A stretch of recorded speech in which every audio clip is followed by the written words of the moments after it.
Cette enquête participative sur les lichens forestiers vise à mobiliser différents acteurs, des naturalistes, des forestiers, mais aussi des simples citoyens amoureux de la nature, autour d'une thématique particulière, les lichens.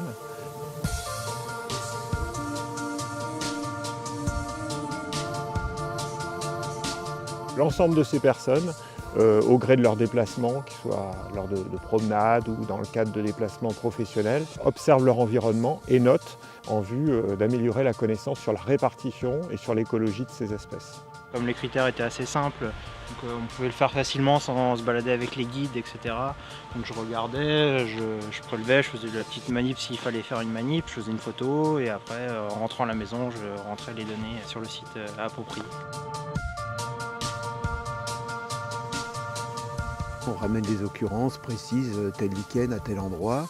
On se promène, on fait 15 km à peu près tous les week-ends, toute l'année. C'est-à-dire qu'on fait 500-600 km à pied par an en Auvergne.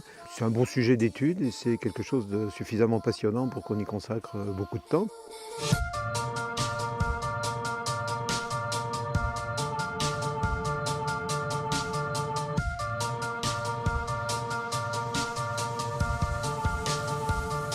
Au-delà des papillons, des oiseaux, il y a plein d'espèces qui nous entourent. Cette biodiversité que peu de personnes encore étudient, qui est hyper intéressante en termes d'indication sur l'état de notre environnement, mais qui est discrète.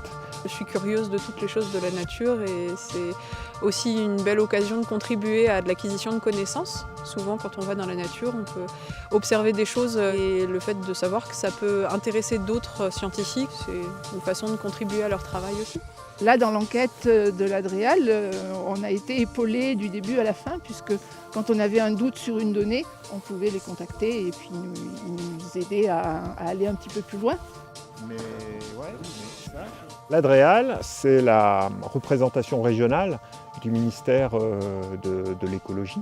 Et parmi ces différentes politiques, elle porte une politique forte d'acquisition de connaissances sur la biodiversité.